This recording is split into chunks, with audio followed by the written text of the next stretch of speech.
So this is what it's been like all week.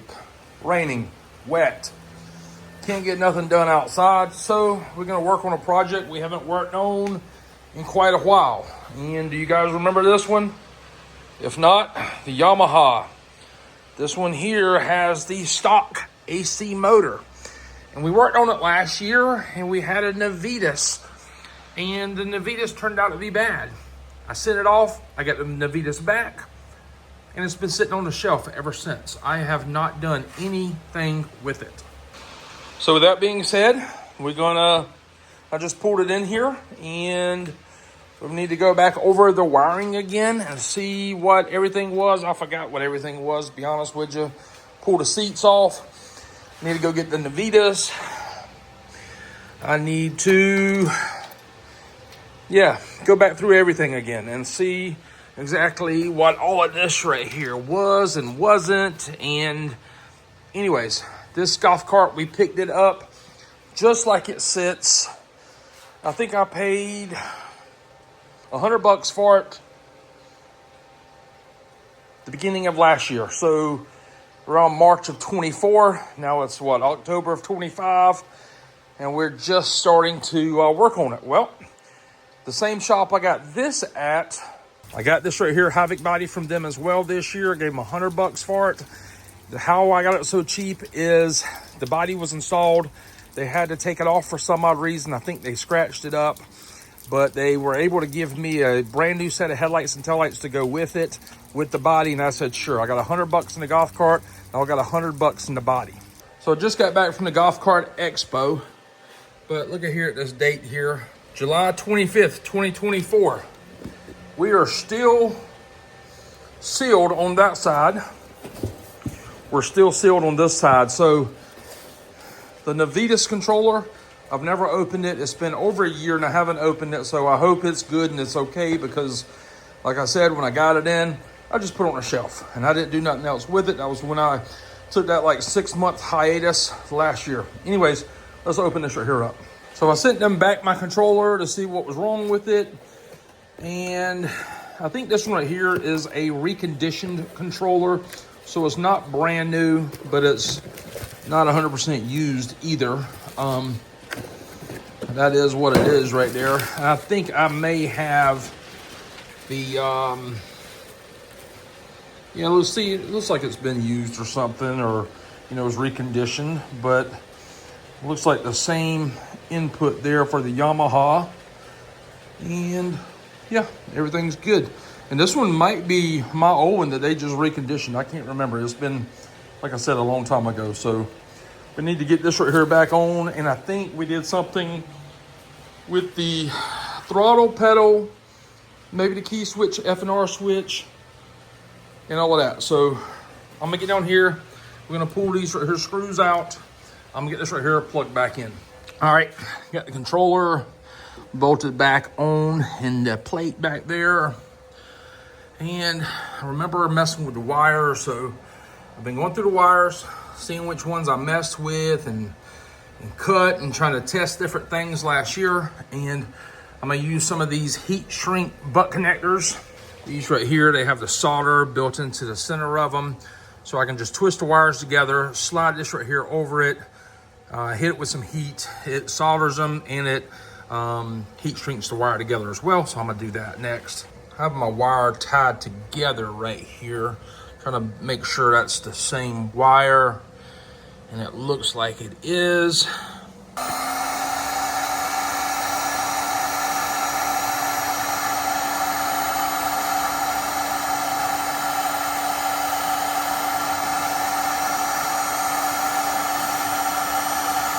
All right, so I went ahead and got those two wires heat shrink back in there, here and there.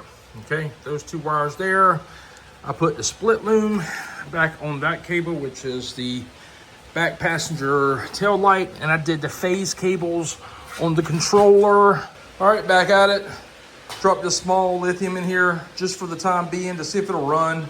It's on tow mode. I came back here. I got my power hooked up to the solenoid. I got my ground hooked up with some ground wires there. I think those are ground wires. I tried to tape up the harness a little bit. Still not done with it. Would like to loom it if I could, or if I could find some loom big enough. All right, just got rid of the floorboard here. This piece pulls up. It gets out of there some way or another. There it goes. So I remember jumping this wire here. I think that was some type of switch, but this was a throttle sensor, I think. So sort of like a potentiometer.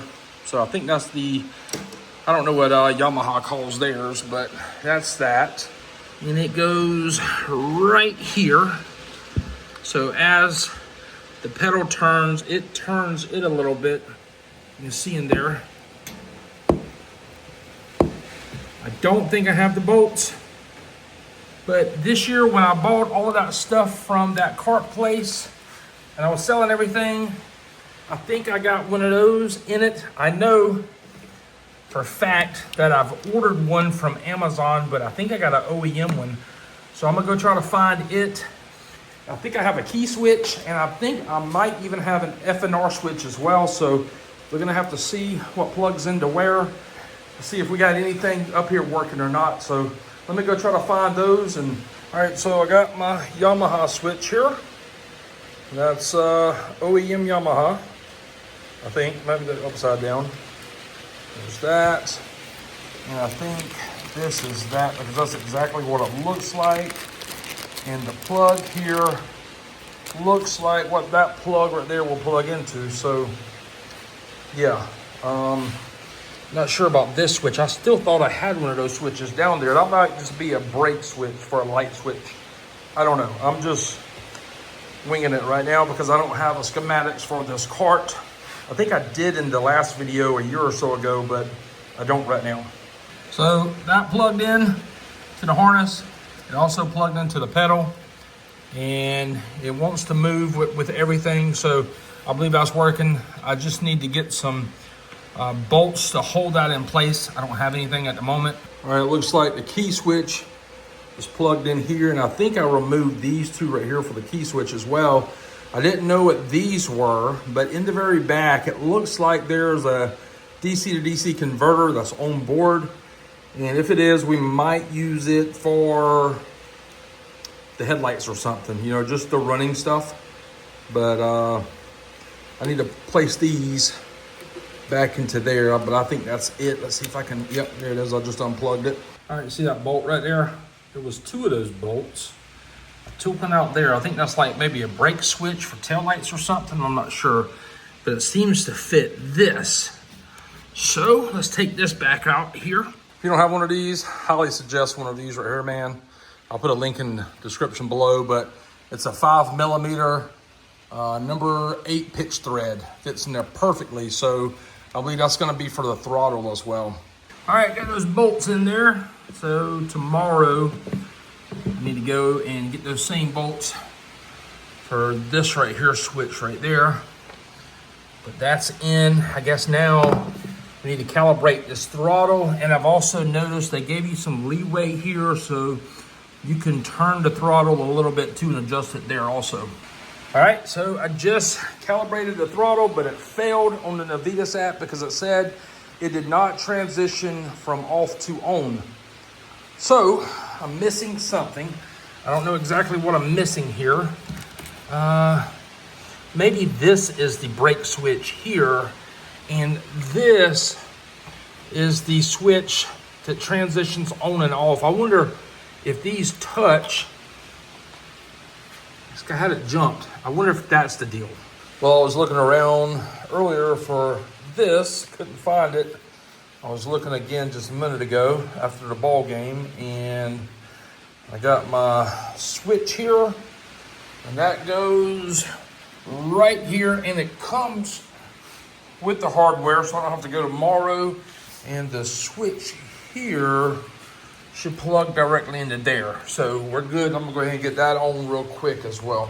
So I had the switch on the pedal, and it worked, and it didn't work, and it worked, and it didn't work. The key switch, these two wires, you touch them together, They never show up on the Navitas app. And then I started messing around back here, and I started to notice that red light's on. Let go, red light's not on. Red light's on again. It's not on. So this lets me know that we probably have a short directly in this harness here. I just went ahead and put it in tow mode real quick.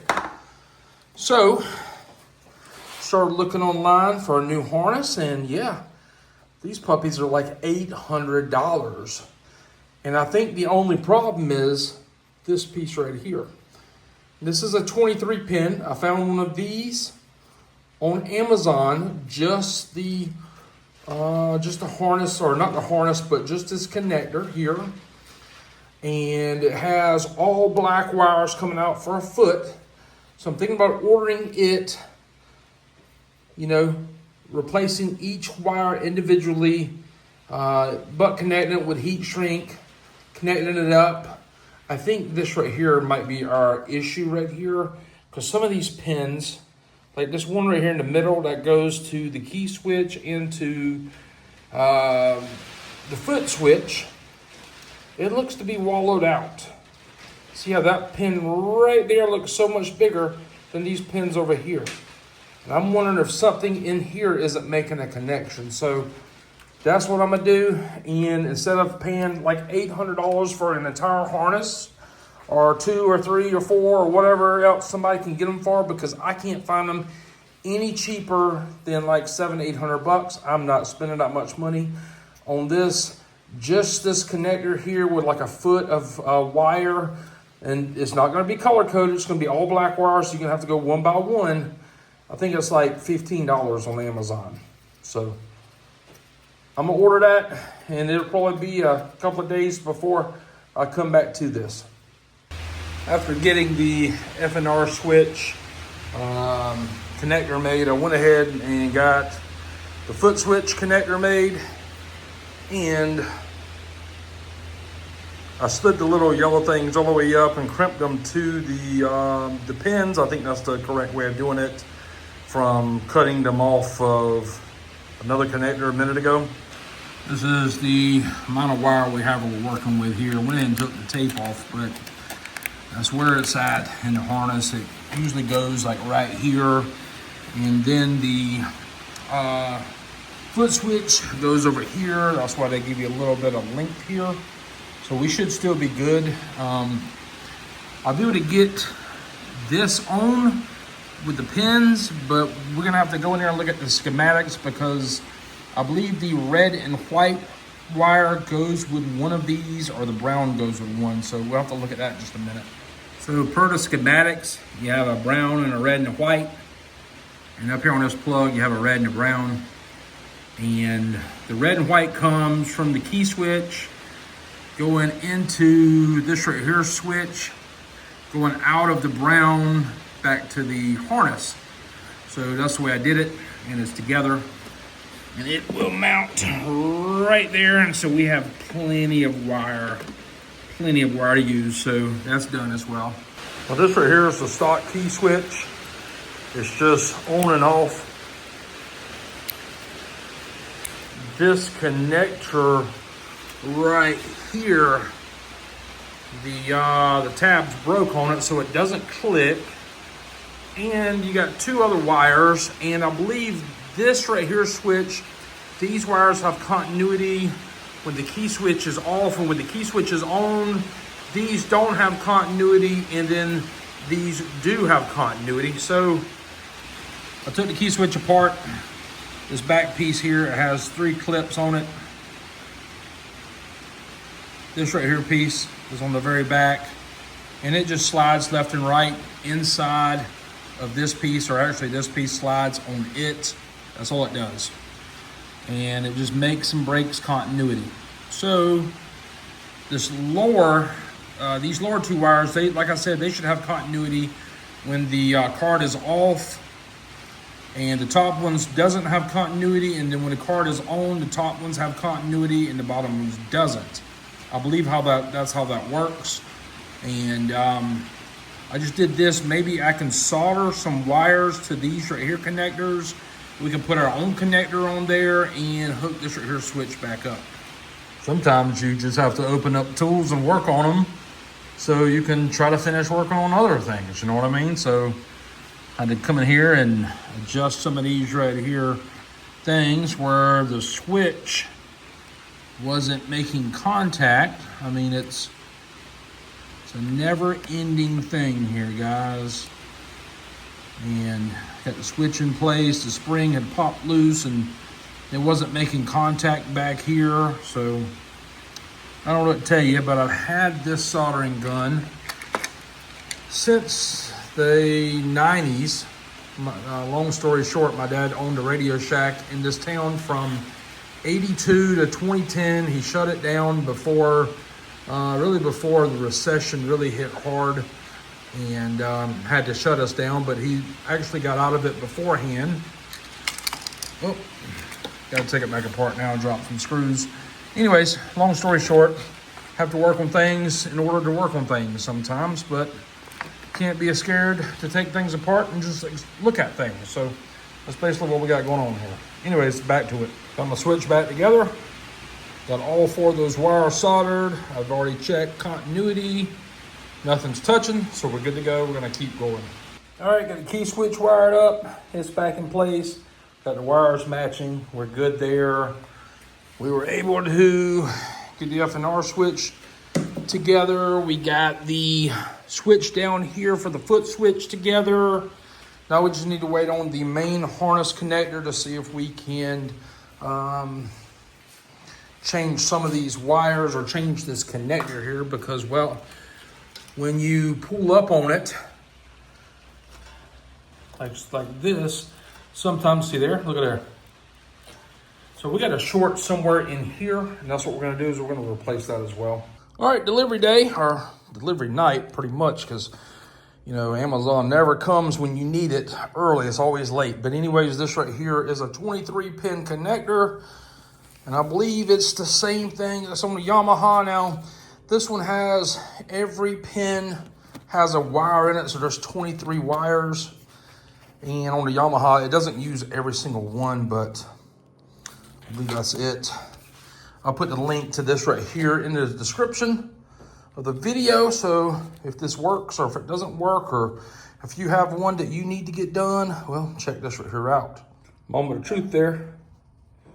So, stock one, the one we just got.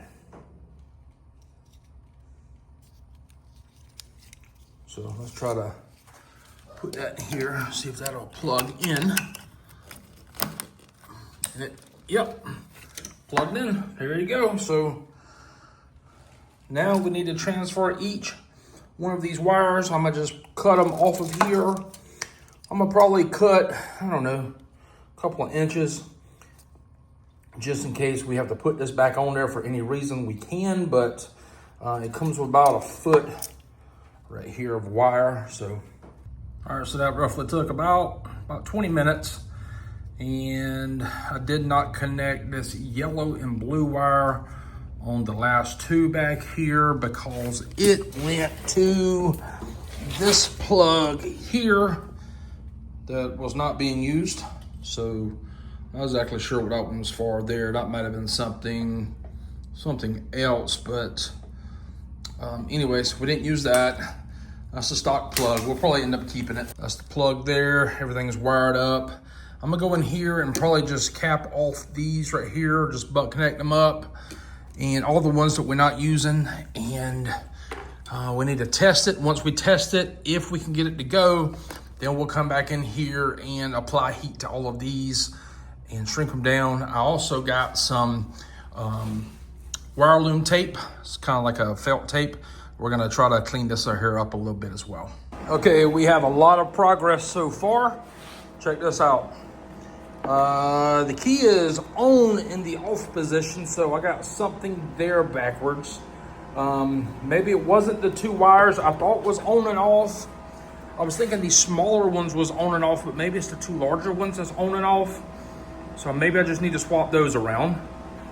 because with the key off, it's on, and with the key on, it's off. Okay, and we also have reverse buzzer. We never did have the reverse buzzer. I calibrated the throttle. I put the potentiometer over there, the foot switch is in place. All of that's working fine. Now when I hit the throttle, instead of going, it just says low battery, under 41 volts. So it could be a bad solenoid as well. But forward, it's not doing anything. Reverse, it's not doing anything.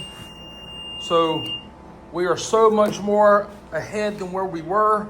First thing I need to do is swap these right here wires. I might have something to do with the voltage as well, because in the app it's saying it's like 80 or 90% charged. And so it's like 51 volts, I believe. So anyways, that's where we are. Turn the key on now. When I switch to wires, it's working just like it should. Forward and neutral reverse is working. I got a backup buzzer, it's working. So we know that this right here harness was the problem on the old one, which is right there. With that being said, now it's saying bus under voltage. So let's check here against the battery, here against the battery as well. Let's see exactly what we have. So we got 53.36 volts going into the solenoid, and out of the solenoid we have,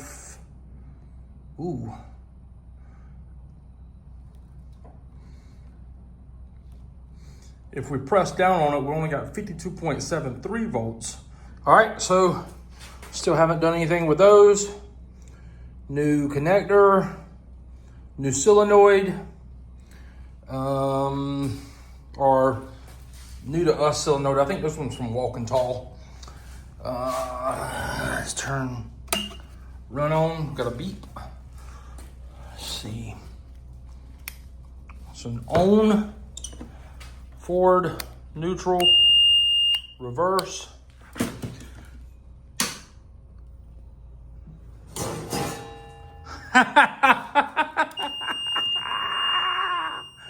I love it. I love it. I love it. I love it. I love it. It runs. So, who would have thought what it would have needed was not only a controller, but a new connector and a solenoid. This is a runner. This runs. Now, I need to get in here, clean it up, tighten some things up. I do have a gas-powered one of these right here that I'm gonna try to rob the dash from. We do have a seat base, seat back. The body that we have does not fit it. I think it's for a G29. I did try to put it on the other night and the body does not work. So, not sure if we can get the front to work, but the back isn't working because these here are spaced out further than the body. The body is a lot closer. It's like right in here. So I think it's for like an older G29. The frame fits, but this right here doesn't fit. I mean, hey, I could possibly take these right here, move them over, drill new holes, or either just cut this right here out the body. I could possibly just cut this right here at an angle or something and maybe bolt it down. It might work, it might not. I don't know. But after doing some research, the Drive2 was a 3-piece body. Front piece, right side, left side, then the bag well. Okay? I don't know about the front. From looking, looks like I think the Drive2 might have been up in the center and the G29 and Drive1 might have been over here. I'm not sure. But I am sure that it runs. So that's awesome. All right, guys, I appreciate you watching today's video. Without you guys, I don't know if we could have got this right here done. And I know what you're thinking, like, what does that mean? Well, I appreciate y'all support. Y'all supporting me, watching the videos, liking, commenting, sharing the videos makes me want to get this stuff right here done even more. So with that being said, I appreciate it. I appreciate you watching. We have a whole new problem now. That body that I got does not fit this right here Yamaha. And this is not really like a Yamaha area. Everyone around here has club cars and E2Gos, tons of parts for those everywhere, but seems like the Yamaha parts are far and few between. So we're gonna have to see what we can do to find us a Yamaha body for this cart. But hey, one problem equals another one. I just hope it's not gonna be at least another year before we get started on this cart again. I hope it's very soon. So yeah, there it is, guys. I appreciate you watching today's video. Until next time, we'll see y'all later. Bye.